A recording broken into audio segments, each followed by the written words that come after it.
Channel में आप लोगों का स्वागत है। आज हम लोग देखेंगे क्लास 11th का चैप्टर नंबर 5 उष्मागतिकी।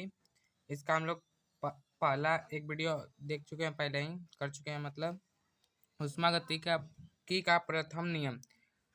यहाँ पे एक बढ़िया सा सुविचार लिखे हैं। जब तक आप खुद पर विश्वास नहीं करते, आप सफलता की ऊंचाइयों तक नहीं पहुंच सकते। यह सही बात है। उष्मागतिकी का प्रथम नियम। उष्मागतिकी का प्रथम नियम के अनुसार, यानी कि इस नियम के अनुसार, ऊर्जा को न तो बनाया जा सकता है और न ही नष्ट किया जा सकता है। ऊर्जा को एक रूप से दूसरे रूप में रूपांतरित किया जा सकता है। जो अभी मैंने बोला वही यहाँ पे लिखा हुआ है। एक रूप से दूसरे रूप में रूपांतरित किया जा सकता है। गणितीय रूप में, मतलब गणितीय रूप में AU आंतरिक ऊर्जा परिवर्तन, उष्मा हीट, W कार्य वर्क। एक तंत्र है, उष्मा ग्रहण हो रही है प्लस क्यू, उष्मा निकल रही है माइनस क्यू। तंत्र प्लस W कार्य तंत्र पर किया जाए माइनस कार्य तंत्र के द्वारा हो रहा हो, यही तब होता है।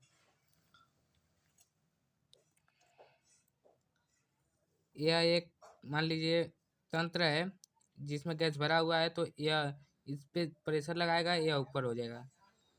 तंत्र द्वारा गैस कार्य हो रहा है, गैस में पिस्टन पर कार्य, तो यहाँ पे W माइनस हो जाएगा। यदि तंत्र के द्वारा कार्य हो रहा हो तो डेल्टा U यानी कि आंतरिक ऊर्जा परिवर्तन Q minus P delta V।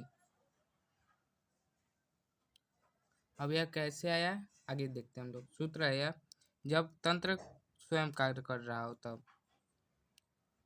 जो अभी हम लोगों ने फार्मूला देखा उस पर क्वेश्चन लगा लेते हैं। क्वेश्चन देखते हैं। किसी तंत्र के द्वारा 10 kg उष्मा अवशोषित करके 5 kg कार्य किया गया है। उस तंत्र की आंतरिक ऊर्जा परिवर्तन ज्ञात कीजिए। डेल्टा U, यही इसको डेल्टा U को आंतरिक ऊर्जा परिवर्तन कहते हैं। क्यू बराबर प्लस 10 kg, क्योंकि स्वयं तंत्र कार्य कर रहा है। तंत्र कार्य करता है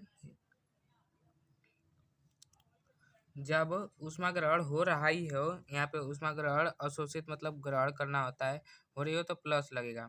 W बराबर -5 kg, क्योंकि 5 kg का कार्य हो रहा है। तो कौन कार्य कर रहा है? तंत्र कर रहा है, इसलिए माइनस में होगा। इसी पे आप फार्मूले पे रख देंगे U बराबर Q प्लस W। यहाँ पे हम लोग को इसका मान निकालना है, तो यहाँ पे रख देंगे 10 और -5, तो यहाँ पे 5 kg आंसर हो जाएगा। डेल U का मान, यांत्रिक ऊर्जा परिवर्तन का मान 5 जूल, 5 kg जूल।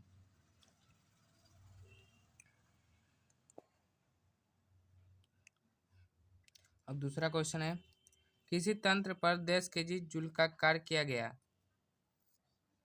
जिसके कारण 5 kg जूल उष्मा तंत्र से निष्कासित हो गई। आंतरिक ऊर्जा परिवर्तन का मान क्या होगा? आंतरिक ऊर्जा परिवर्तन का मान ज्ञात करना है।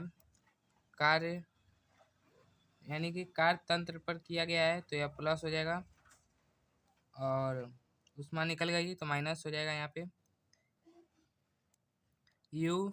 U बराबर आंतरिक ऊर्जा परिवर्तन बराबर Q प्लस W -5 प्लस 10। यहाँ पे इसमें से घटेगा तो 5 kg हो जाएगा। इसका भी आंसर 5 हुई आ जाएगा, 5 kg जूल।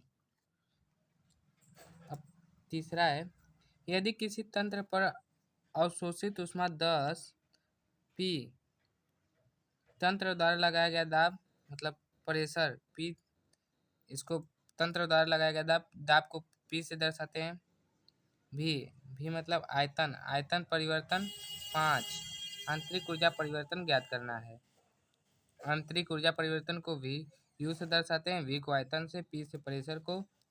ठीक, आइए तब इस पे देखते हैं। अब इस वाले फार्मूले पे आंतरिक ऊर्जा परिवर्तन बराबर क्यू मतलब तंत्र द्वारा ऊष्मा निष्कासित होती है कि मतलब अवशोषित होती है कि निष्कासित, इसको क्यों दर्शाता है।